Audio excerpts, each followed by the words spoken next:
Il-Ministru tal-Finanzi Clyde Caruana qed ikompli jinjora l-appelli li qed isiru minn diversi korpi kostitwiti, appelli li saru bilan li l-Gvern immexxi minn Robert Abela ikun jista' jindirizza tassew il-pjaga tal-għoli tal-ħajja. Ftit tal-jimilu l-Kamra tan-Negozji Żaru Medji ħabbret proposti sabiex tkun indirizzata l-għoli tal-ħajja.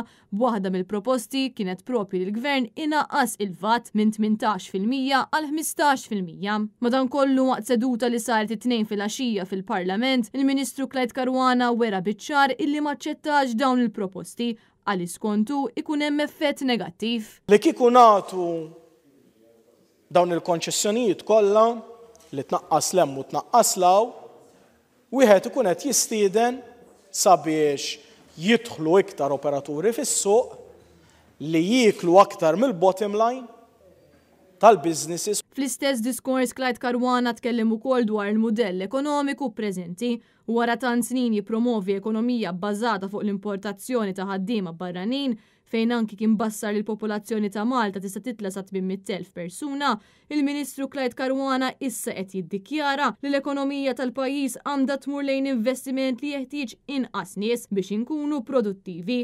Eżatt kif ilu jisħaq il-Partit Nazzjonalista. Fil-Parlament Clyde Caruana qal li l-pajjiż daħal f'ċirku vizzjuż fejn kulħadd qed iħares il-ġewwa flok il-barra f'ekonomija żgħira ta' 500,000 persuna fejn fisser li hemm limitu ta' x'jista' jsir. Waqt id-diskors tiegħu il-Ministru qal li żieda fil-prezzijiet qed tkun ikkaġunata mill-fatt li n-negozji qed jespandu u qed ikollhom bżonn aktar ħaddiema u qal li bekk tiżdied id-demanda għall proprjetà u l-prodotti fost affarijiet oħra.